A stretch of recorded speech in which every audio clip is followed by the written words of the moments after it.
Hey, what up, YouTube, and welcome back to the Barlow Zone, home of the one and only demon hunter King Kaido himself sent to Azeroth. How's everybody doing today? I hope y'all having an amazing day. Scanlations did drop, so I am not going to feel bad about talking about my thoughts on this one. And real quick, I do got the notepad this time. Do got some notes, some stuff, as I do with my chapter reaction videos. I just want to talk about some of the things that really caught my attention and I found intriguing about the chapter. And I do have a theory that I'm going to be presenting at the end of it, related to the final page of the chapter. So, without further ado, okay, hold on, one more. One further ado. I pointed out the notepad because I am planning on doing another rant video like my last one in a couple of days. It's just something I really need to talk about. Let my thoughts do what they do. It's going to be word vomit, so y'all have that heads up. If that's not something you're interested in, go ahead and disregard the next video, but it is something I really need to talk about. Now, truly without further ado, let's hop into chapter 1165 of One Piece, titled Echoes. It's a really nice title, and it's one that you don't really gain an understanding for until near the end of the chapter. A lot of times the chapters start off connected to what the title is, but the title of Echo really becomes clear near the end of the chapter. I don't have that on my notes, but I am going to try to remember that. Call me out in the comments if I forget.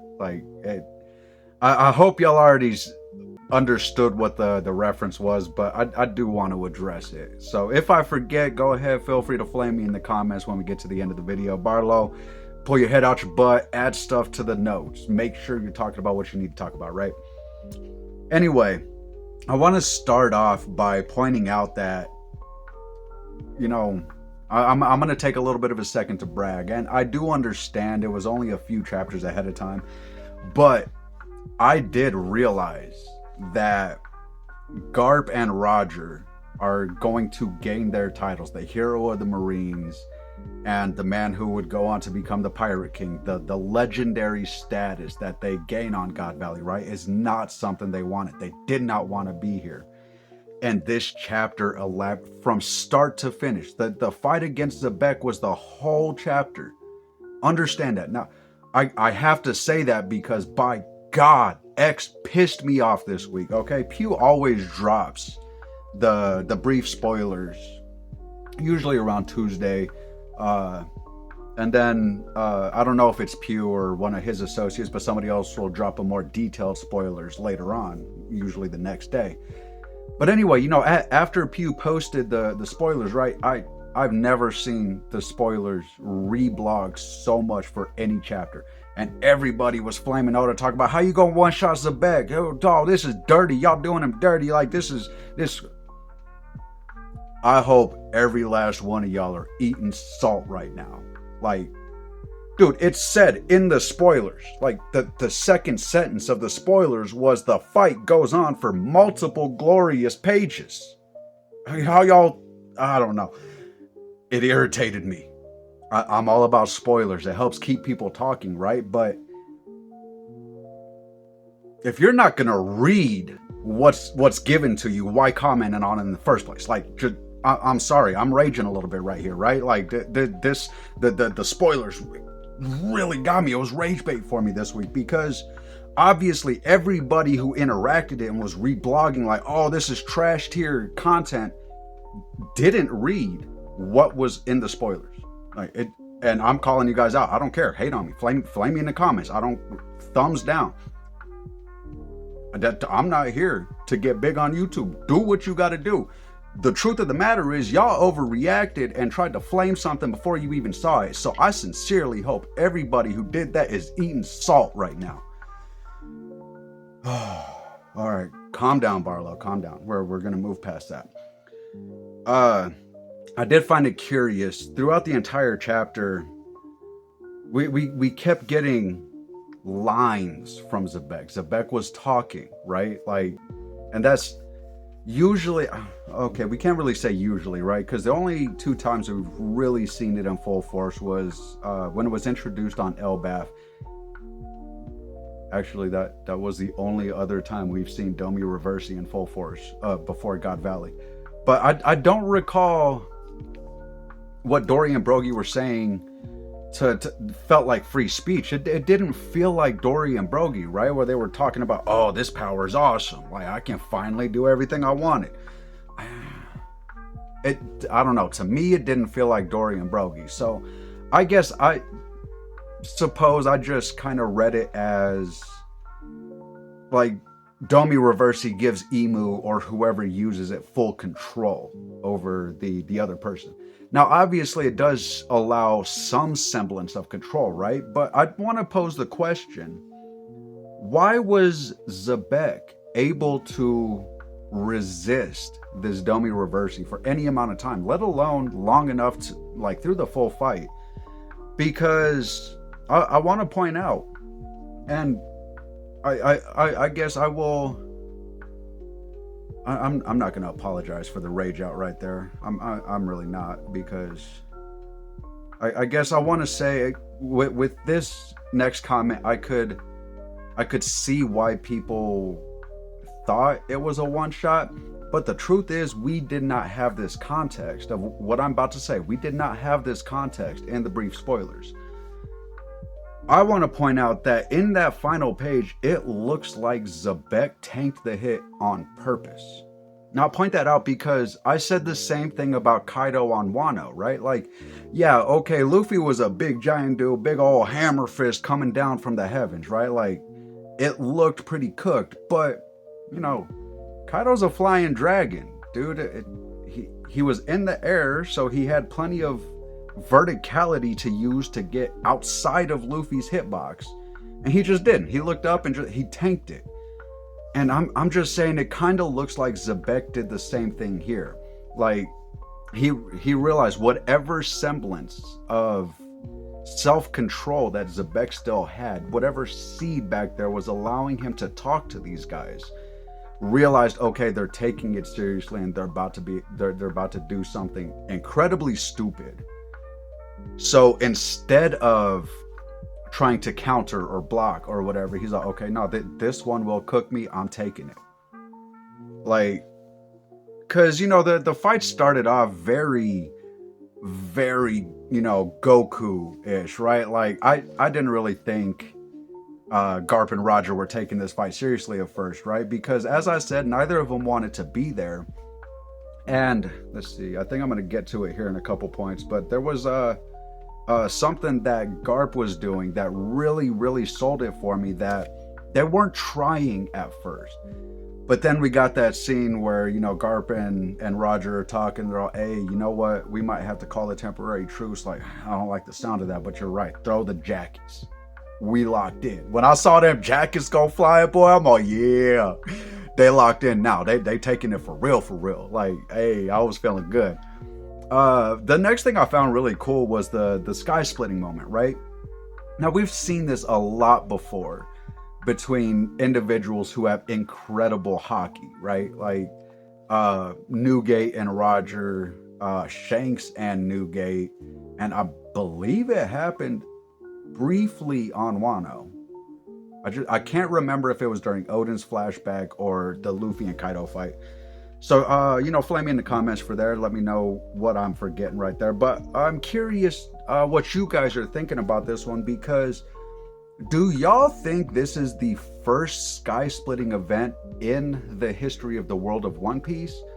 Or do y'all think it's more likely that it's the first sky-splitting event since the Void Century? Because now the only reason I add that second part, right, is Nika and Emu are believed to be really strong individuals, right? And with that power, I'm sorry, I don't know if y'all can hear that crop duster flying around outside right now. But with that power, we've been led to believe like that kind of starts to affect the world around them, right? Resulting, you know, at peak with the sky splitting event. So, you know, I'm just curious what you guys are thinking. Personally, I feel like it's more likely that it's the first one since the Void Century, just with how everybody was reacting, that the fear on the cannon fodder's faces, right? Like that didn't understand what was going on, so there doesn't seem to have been any point of reference to it beforehand. Whereas nowadays, it's kind of big news, right? Like people want to hear about it. Like, oh, okay, no. So Shanks and Newgate are for real. Like they're serious. Make sure I don't square up against them. I mean, I wouldn't. I for sure wouldn't want to square up against Whitebeard or Shanks. Like those fools fight on a whole other level. I would take Luffy before I took Whitebeard or Shanks. Just cause, while he's beating my butt, at least he gonna be making me laugh. Like I will be laughing, getting my butt kicked. Like it's gonna be wild. But anyway, I want to talk about this bit with not Roger, Garp, right? Because I am aware. Like I presented the theory that Garp and Roger don't want to do this. They do not want to fight or kill Zebek. I've been talking about that for some weeks now. But what I found really interesting was it wasn't Roger, because Roger has this really interesting relationship with both these characters, right? Where in reality both Garp and Zebek were Roger's rivals while he was making his come up, making a name for himself, right? Like as I've said before in a video, neither Roger nor Zebek ever seemed to want to finish the other person. It was just, if they ran into each other, big ass battle. And, one side's going to retreat, the other side's going to take the victory and move on. But it never felt like either side wanted to end the other one. And so I was anticipating Roger being the one to try to say some of this stuff, I guess, right? Try to figure something out. But no, turns out it was our dude, him, showed up, right? Like we've been dogging on Garp for a while because of what he'd been doing, right? But this chapter cemented it. There's another point I'm gonna bring up in a minute. But as far as this Garp point, it was interesting to me that Garp is the one that wants to save Zebek. While they're, after they threw their coats and it's time to get serious, they're all locked in and going at it, throwing actual attacks now, like putting weight behind what they're doing. Garp is the one talking about, hey, Zebek, this form, this curse, isn't there anything we can do to reverse it? Like, I figured it was, maybe not those exact words, but I figured something like that was going to be said. I was just expecting it from Roger, because Roger's the one who has this rivalry dynamic with Zebek, right? But no, it was Garp, and that really stuck in my brain, right? Because it's just another example of who Garp is at his core. And as we found out, Garp and Roger had a little back and forth about this form that Zebek is in, right? Talking about, did you, or I was assuming it was Roger asking Garp, right? Roger was asking, hey, did you know that the Marines were connected to that shadow dude? And he's all, nah, fam, like that straight up flies in the face of justice. And Roger's like, oh, hey, the door just cracked open. Hey, if you feeling like leaving, you should join us, fam. And dude, Garp hit me with, man, thinking about it, I just got chills thinking about the line, right? Because it's not just Dragon that gave up everything. Garp also gave up, I don't want to say everything, because he still got a little something within the Marines, but he knows that staying in the Marines is giving up free will. Like, there's always going to be some semblance of control from the Celestial Dragons or the world government over anybody in the Marines. And the fact that it was Garp that was like, nah, dude, there's got to be something we can do. See, he didn't know that the devil fruit that's necessary just wasn't in play yet. Like, yeah, there was something that potentially could have been done, but the Hito no Mi Maronika just wasn't in play yet. And I mean, yeah. Is there anybody who doesn't believe that Luffy's power is the counter to Emu's power? And on that note, I'm also believing that Emu's power is the counter to Luffy's. Like, these two have been in a stalemate for damn near 1,000 years for a reason, right? Moving on though, because I feel like I'm spending a lot of time on this. I do have this note here. I'm guessing this is where I wanted to flame the X community, because I got it here. Garp and Roger v. Zebek. Dude, this fight looks spectacular. Honestly, y'all know I do not like the One Piece anime. I am probably going to keep my eyes and ears out for when this fight is going to go down, just because, you know, the fight scenes do look kind of cool in the One Piece anime. So with how well this went down on page, I am beyond stoked to see how the anime translates that.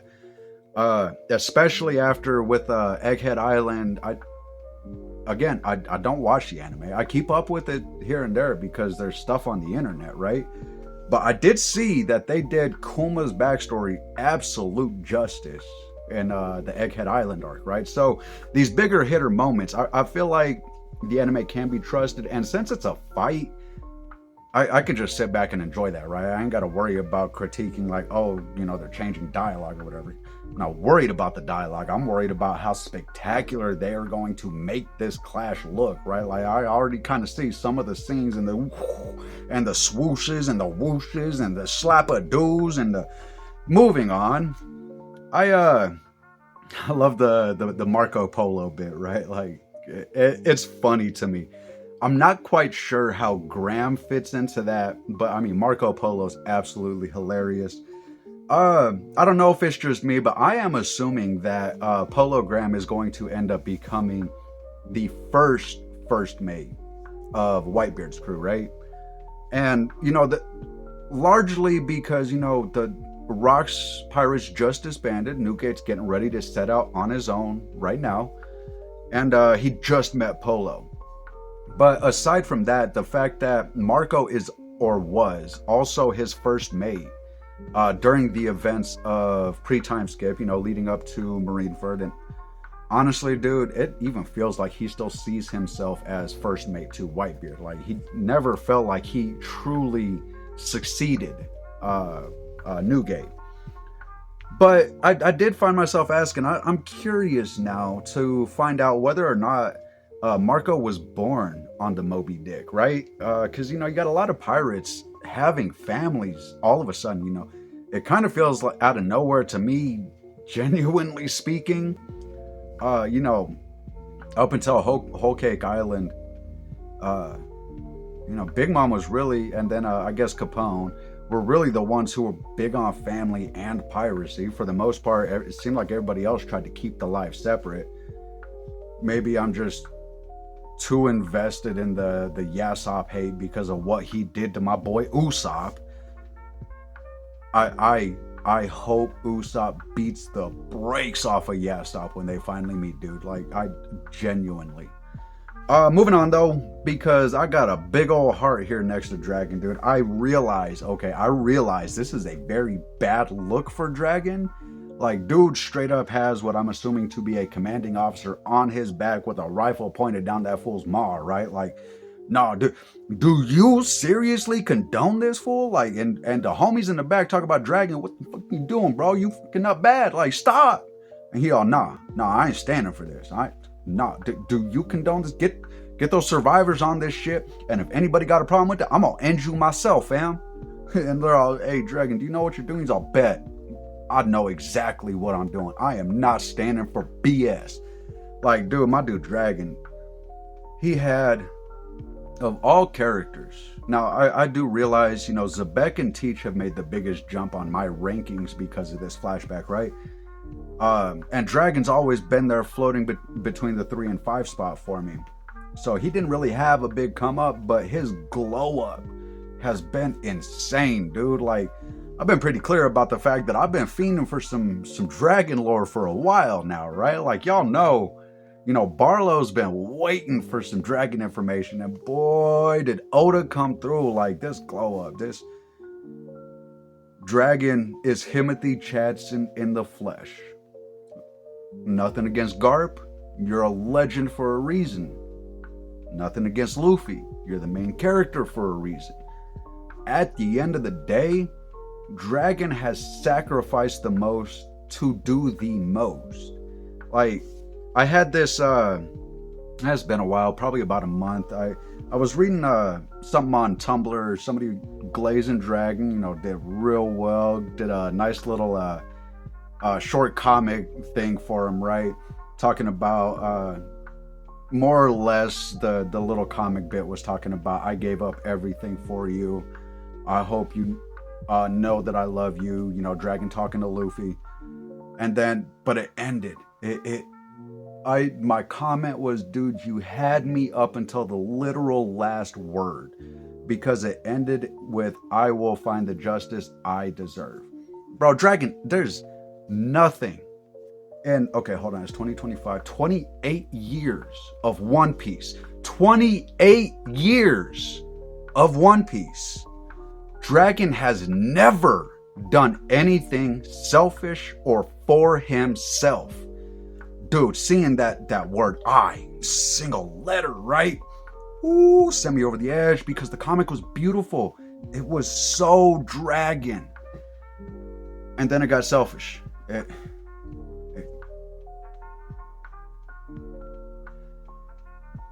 I'd love to know from y'all, if y'all think Dragon has done anything selfish in this story, please let me know. Because, dude, as I've been reading it and I've been seeing it, everything Dragon has done has been for either his son or for the strangers that make up the civilians of this world. Like, dude gave up a promising career in the Marines, potential training from his dad, one of the greatest hockey users in the Marines. He gave this all up, turned traitor on God Valley. I mean, there's no getting around it. He turned traitor. Dude had a rifle pointed at a commanding officer. Ask anybody who's been in the military, that is a discharge. You're cooked. And if they get their hands on you, you're being court-martialed. Like, that is a no-go. Hard stop. So Dragon has turned traitor to protect these people that he doesn't know. He's got no connections to anybody. But he gave up his entire future to save these people. And then he did the same with Luffy. Because, you know, as I pointed out, Dragon's always looking east, right? Like, I don't know. It's clear to me, but I could see how it could be ambiguous to others. But that's clear to me that Dragon was always looking towards his son. The only thing he ever wanted to do with his life. You know, maybe he started out wanting to be a Marine, but I have no doubts. Honestly, we might be looking at a Dragon flashback as well as a Void Century flashback still to come in this story. I'm not going to actually say I'm theorizing a Dragon flashback is for sure going to happen, because you know, that's another thing. That was another theory that I was right on, because I predicted that the God Valley, I predicted that the Herald flashback was going to become a Dragon flashback. Because y'all remember, this flashback, it was supposed to be Loki explaining to Hajrudin about how their dad Herald died.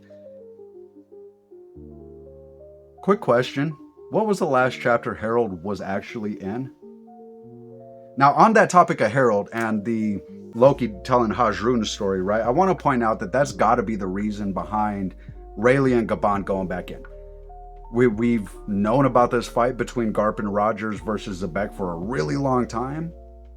So either Oda's getting ready to retcon what's already been established and have Gabon and Rayleigh join the fight, or it was simply a means of explaining how Gabon has the information to fill in the story that Loki is telling.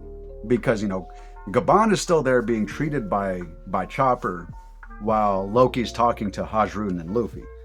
Anyway, I already covered that. All right. So last thing before I get into the theory, I want to talk about I was getting ready to talk about that line that he said, right? Okay, so I'm I apologize, y'all. I went on a hella rant, even with notes to try and keep me on track, right? But I'm going to jump back probably about 5 minutes here. Go back to that line I was talking about with Roger telling Garp, hey, if you want to leave the Marines, you should join us. And what did Garp say? Then who would protect the Marines? Now that line hit me so hard, right? Because it explains why Garp didn't make the same decision that Dragon made and choosing to leave after seeing the atrocities that the world government was willing to commit, right? Dragon made the choice to leave. Garp made the choice to protect the people that he had already grown attached to. Not saying he wasn't attached to Dragon, but I do want to point out, because while Dragon wants to bring down the world government, he has stated he wants to maintain the policing force that the Navy is. So I'm wondering, is his dad's commitment to this organization and his dad's drive to protect the good ones the reason that Dragon still believes in the Marines, even though he has lost faith in the world government? Yes, I 100% believe that Dragon wants to save the Marines because Garp still believes in them. Because keep in mind, I have stated that it seems like Dragon was raised the exact opposite of Luffy. You know, Luffy was raised in hell, for more or less. Like, dude got thrown to the wolves quite literally. So what's the opposite of that? Tender loving care. Like, Dragon was probably raised with a dad who paid attention to him and was trying to teach him, right? Anyway, let's go ahead and hop into theory time. I realize this video is already pushing 27 minutes. I apologize to anybody who has stuck with me here. I appreciate it. This one is interesting because it's not... It is one of my original theories, but it's something to build on a theory that I've already presented. So here we go. Y'all, to anybody who's aware, give me a thumbs up or a comment in the with a timestamp and let me know, hey, I remember this one, Barlow. I want to talk about the Kagutsuchi. Now, the full name of the attack was really cool because Kagutsuchi Ace, like his sword's named Ace, he would name his son Ace. And Kagutsuchi was the kami of fire in Japanese mythology. Fire Fist Ace, just really beautiful with that naming, right? I love how Oda finds a way to make an attack unique to a character while also making it important to something else related to that character, right? Because yeah, this is a battle shonen, but man, the battles aren't honestly, I'm gonna say the battles aren't even peak One Piece. Like, the world building and the lore has been peak One Piece to me. But anyway, Kagutsuchi, let's go ahead and dive into this character as far as the Japanese mythology, because as soon as I got done reading the chapter, there was a note right above the panel that Roger was setting up this attack, right? He did the Kagutsuchi. Also, let's talk real quick, but before I elaborate on this, let's talk real quick about how Roger was crying. That is the confirmation that I was right. He does not want to do this. He does not want the title about to be bestowed on him. Anyway, Kagutsuchi Ace. Roger's getting it wound up. Kagutsuchi! And Garp at infinitum! Oh, dude, like both of their attacks, dude. That final attack panel went so hard to me, bro. But anyway, Kagutsuchi was the son of Izanami and Izanagi.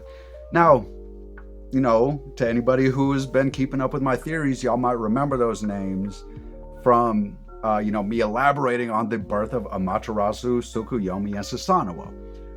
Izanami and Izanagi are extremely vital and key to the creation myth of the Japanese archipelago. Anyway, Kagutsuchi was born to Izanami, but when he was born, he burned her. And these burns were what resulted in the death of Izanami. and ultimately what would cause Izanagi to venture into the underworld to try and save his wife, and upon return, washing himself, gave birth to Amaterasu, Tsukuyomi, and Susanoo. Kagutsuchi is noted as being his death was the birth. So Kagutsuchi is essentially connected to the cycle of death and rebirth in One Piece, right? And notably, when Kagutsuchi died, he gave birth to other kami. Now, it's more than just these three I'm going to talk about. But notably, among these kami that were birthed from the death of Kagutsuchi is Amatsu Mikaboshi, Futsunushi, and Takamikazuchi. Hey Barlow, weren't you just doing a big ol' theory explaining how Imu is Amatsu Mikaboshi a few videos ago? Why, yes, YouTube. I was just doing a video talking about how Imu is Amatsu Mikaboshi in the One Piece world. And now, I'm not taking this as confirmation. This is by far confirmation. Like, it is not. I understand that. But what we do need to accept is, I'm a small channel. There is no chance that Oda or any of his editors saw my video about Amatsu Mikaboshi and Imu. And yet here we are dealing with the first instance of Domi Reversi that we've seen in the history. Now, when we get to the Void Century flashback, that might change. But here we are dealing with this, and Oda decides that the way to deal with it is to call the attack the same thing that's connected to Amatsu Mikaboshi in the Japanese mythology. Now, I do admit, I don't think much of myself as a creator or anything like that. That's why, I'm not here to try and, get big on YouTube, get millions of views, make any money off of it.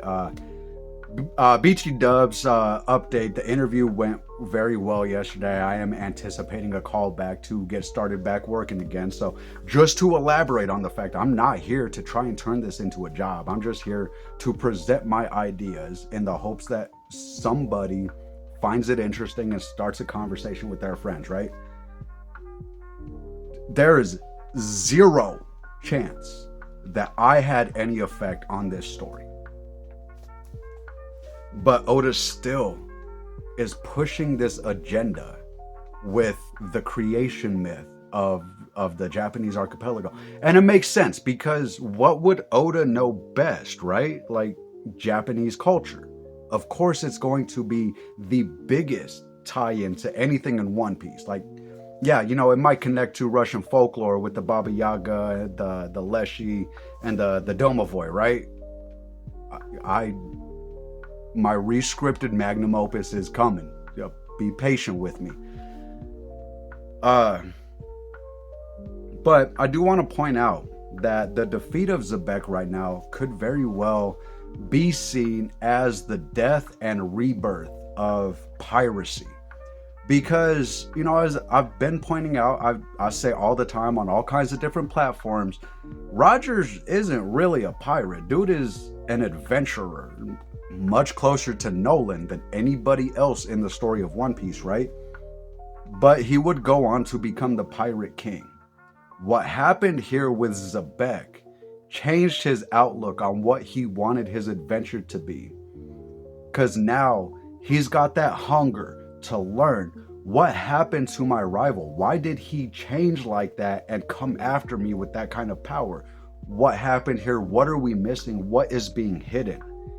This event is what is going on to motivate Rogers to learn more about the history of his world. And, that's going to go ahead and wrap up the theory portion of it. As I said, it's not an entirely original. It's just information from this chapter is elaborating on another theory I've already presented. So I wanted to point that out, elaborate, give the explanation for the elaboration, point out how it connects to what I've already presented. But as always, friends, I would love to know what you guys thought about this one. If you read the scanlation, what are you anticipating is going to be updated with the wording when the official gets released here in a couple days, right? Because a lot of times it does. But and you know, more so, what were your thoughts on the chapter overall, right? Like, a lot of really cool stuff happened here, a lot of really heartwarming stuff, honestly, and it was needed after 1164. Like, dude, I was crushed after 1164. And I'm not saying I'm repaired, I'm not saying I'm over the trauma, but I can say that 1165 has done a lot to help me process what happened to me after I read 1164. So I'd love to know what your guys' thoughts on the chapter are, and let me know, you know, if you've been around or you watched my video presenting this theory about Imu and Amatsu Mikaboshi, right? I'd love to know what you guys think about this Kagutsuchi Ace attack and the lore behind Kagutsuchi in Japanese mythology. As always, feel free to let me know in the comments. If a YouTube comment isn't enough for you, feel free to hit me up on either of my socials, X or Tumblr, at BarlowBTheorizing. And I also got the Discord community. As I mentioned before, much more than just One Piece. Come over if you want to talk about Star Wars, Star Trek, gaming. You know, I got to set up it. I want it to be Nerdvana, you know, where we can talk about all the series that we have fun talking about. But feel free to join me there in the Barlow Zone Discord. Links to all three will be in the description. And I was thinking about it while I was out yesterday. I might go ahead and add those links in a comment as well this time. See if that works better for you guys than going to the description, right? Anyway, though, I hope y'all have an amazing day, friends. Thanks for sticking with me through this one. Much love.